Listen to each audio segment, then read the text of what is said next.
Welcome back to After Hours. A part 2 on the attempt assassination of Trump. Here's all the conspiracies. Here's the reactions. Here's the hot takes. Cue the intro. Oh yeah.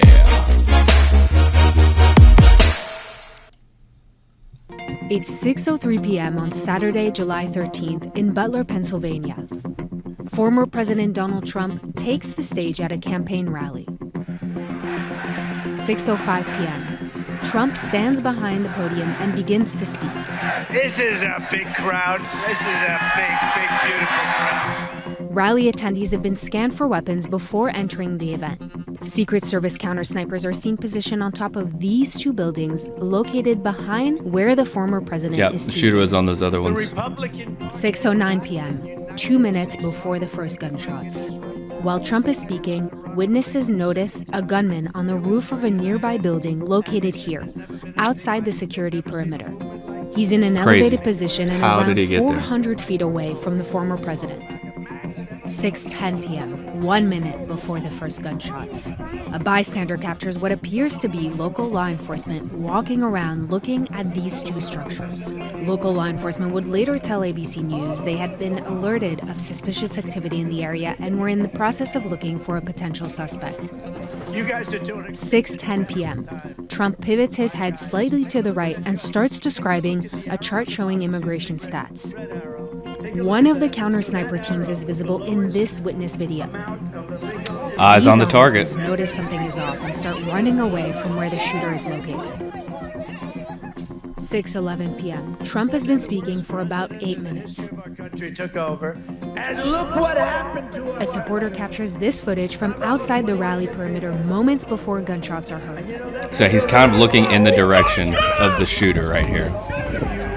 The Originally, I thought the shot came from behind. A second and a third shot are heard. And that's Former so President weird to Trump me. ducks behind the Why podium. did he... Another round of If someone shots. flicked me in my ear, 6:12 I'm flinching, I'm More like, agents huddle like he around just Trump. pop, slaps himself in the ear. About 15 seconds go by and A little we hear weird, one but last maybe shot. it was like a bee sting. Hit him before he knew it.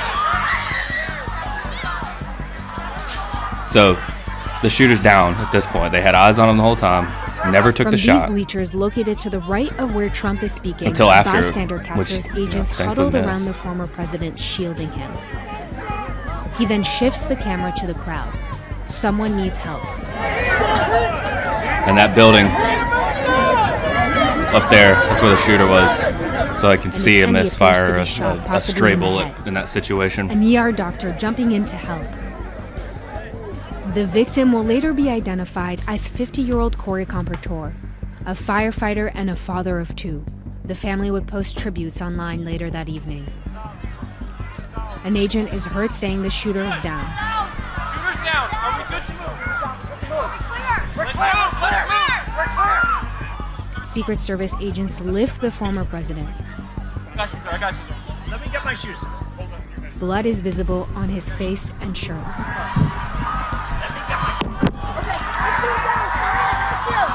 Watch out. He pumps his fist into the air.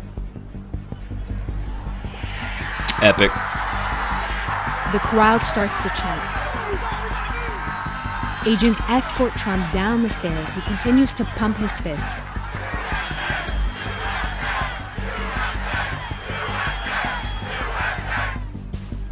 He is escorted into a black SUV that drives away from the grounds. Lá em cima, né? Aqui, ó.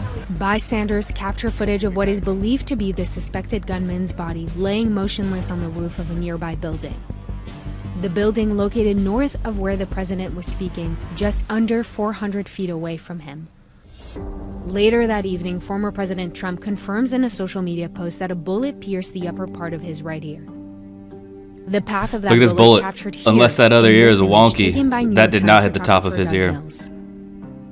Law enforcement That's crazy. will later confirm that one attendee was killed. That was Corey Compertor, the firefighter, a husband, and a father to two girls. Law enforcement said he shielded his wife and daughter with his body. Two others were also critically injured but are now in stable condition. The Secret Service is now investigating how a gunman got close enough to shoot and injure the former president. According to law enforcement sources, the 20-year-old Pennsylvania man fired from an AR-style rifle. The suspected shooter was killed by a Secret Service sniper. When you saw the photo of him, did you immediately His buddy who lives on the same street as him? Immediately. I've like all the yearbook photos and everything. I knew who he was. And your reaction when you saw that was what? I was shocked because knowing that he lived so close to me, that he did something like that, it's shocking. It's wild, dude. 20-year-old kid. He was just like, quiet, no motives, nothing, no noticed manifesto. anything off. I mean, he was just a normal kid to me. I mean, you can go into that. Around the neighborhood. You know you're just making a out bit of there. odd, that's all. No, he would it's like a normal person. I mean, he's just a normal person who seemed like he didn't like talking to people. The only thing that was odd was that he kept to himself. Like, he didn't talk to people much, which I found odd because I like to talk to people and I like to make conversation, but okay, kid. Not everyone does. He kept to himself. So here's what's going to go down. All right, Alex Jones. They got the deep state has truck bombs loaded. This is crazy. Crazy. Yeah, truck bombs. But can't write it all out. Let me get out of the way. Loaded in Wisconsin. And if they don't block the roads off a half mile from Mar-a-Lago with serious concrete dividers, if they don't block off Wisconsin, which Trump said, screw it, I'm going there tomorrow. If they don't do that, the next move is roll a truck full of plastic explosives into the event. They're also going to try to poison him. They got people inside his organization. So poisoning, truck bombs, shootings is all in the works.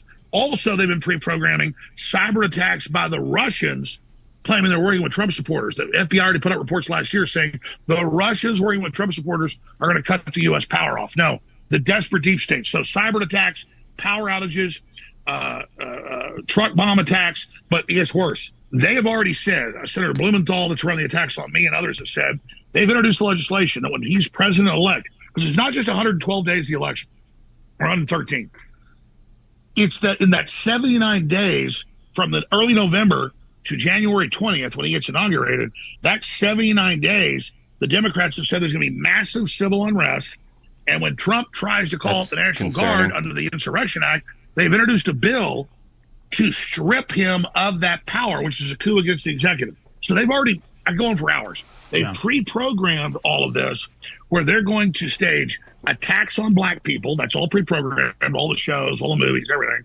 Say Trump supporters are behind it, and they believe that will trump, pun intended, everything Trump is saying, everything Trump is doing. So you think they'll try to start some type of race war or massive civil unrest based on like a false flag attack that's may not be an assassination, but is just to destabilize the public and to just introduce chaos into the process?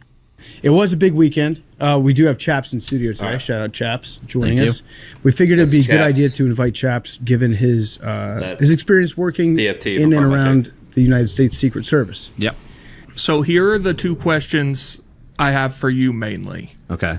Number one, explain to me the rules of engagement for Secret Service, because it seems quite clear that they were locked on that guy for like a minute and a half before he shot. And two, what do you grade the Secret Service response, including that like preemptively? So rules of engagement's tough because it depends on like what you have, because there's weapon safety rules, and one of the unspoken one is know your target and what lies behind.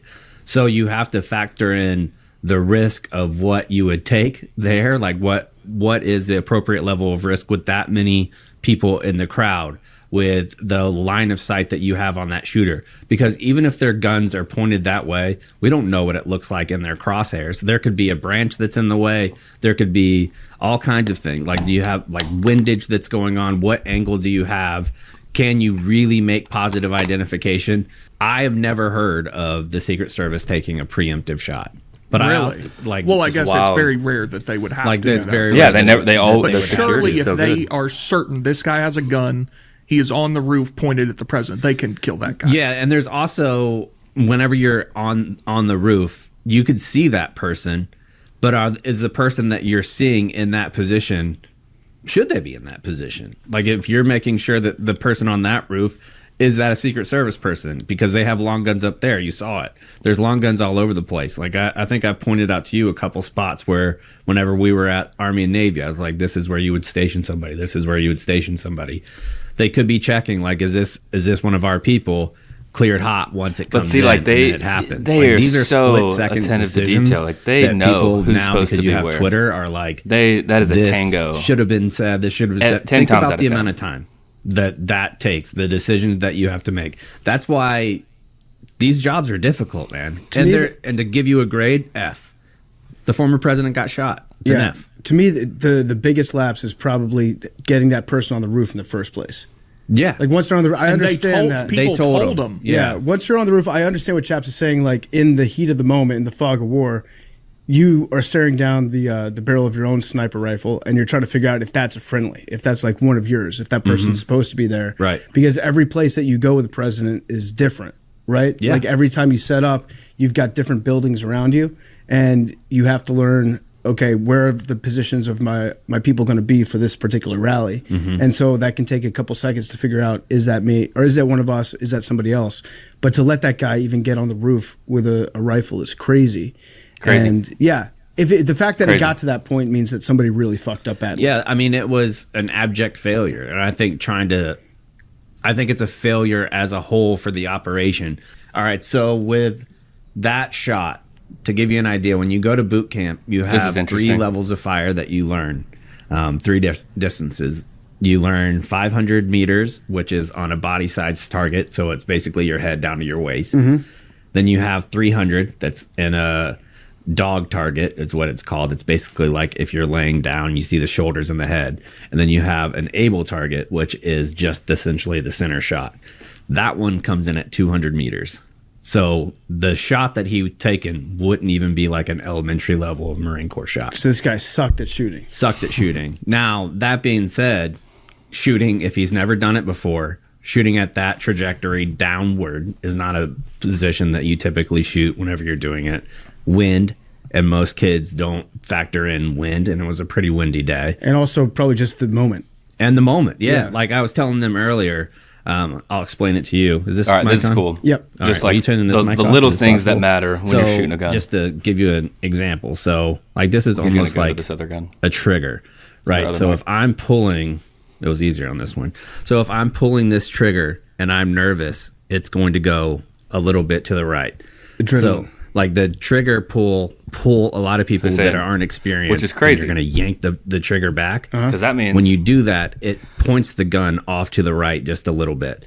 So like I was telling him, if you're doing home security and you want to make sure you're home, you don't want a pistol because even most police officers are going to miss their first pistol shot because they're going to jerk it with the trigger. So if you're in that level of position where you're trying to shoot the former president, you look around, you know that you're probably going to get just pulled off the trigger. That level of discipline to keep a disciplined trigger pull, dude, it's all wild. It's been a crazy, even the YouTube algorithm has just been feeding my feed just politics and all about this, and it's a little exhausting, but yeah, we're about a 5-month stretch of it's just going to be chaos, and the most important thing to do is just stay safe, keep your family safe. Don't always trust what you hear. Be open to crazy things, because there's a lot that we don't know, a lot that we will never know. So yeah, most importantly, stay safe. Thank you for watching the video. And never forget, I love you.